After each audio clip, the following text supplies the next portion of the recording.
if the message is put out there to decrease someone's sense of defeat or discouragement or shame or whatever, to say, look, it's possible to use drugs once in a while. It's okay to say that you use drugs once in a while. You used to use addictively, and now you're just using once in a while. You're drinking occasionally. It's okay to say that. It's okay to be that person. Like, so what? That's fine. That's your choice.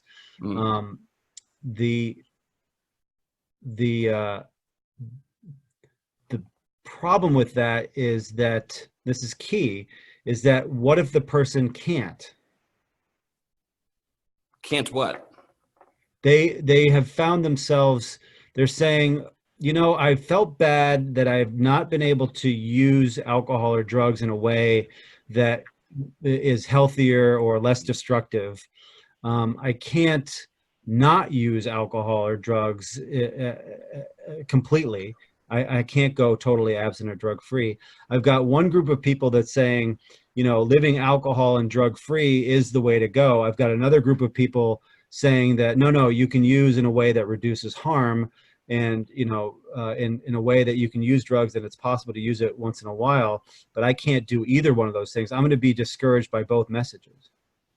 Well, those are two stupid options because they're putting drugs at the center of things. And the message I think human beings should, you know, that clinicians should have the humility to be able to offer somebody is that let's take, you know, your choices one by one. Let's just take drugs out of the mix. But so I mean, I'm with you. If you're saying someone has chosen one thing or another, the idea that, well, they can't is neither here nor there because they've made a choice. I agree with you that you don't want to influence somebody to do one thing or another that wasn't their choice unless you brought it up to them. But the truth is the truth. So I don't see a reason not to talk about drug use unless it's because you want to stay out of trouble. But I, of course, see a reason not to explain to people that it's what they ought to do.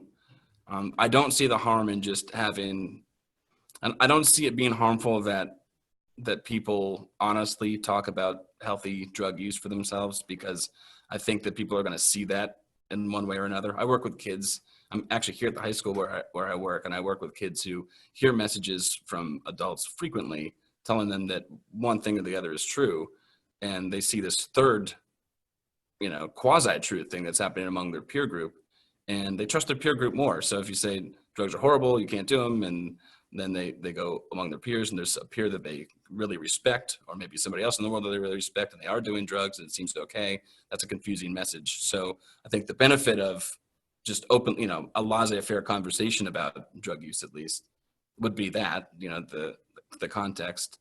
I agree that there is a limit to that, and the limit is coercion, influence.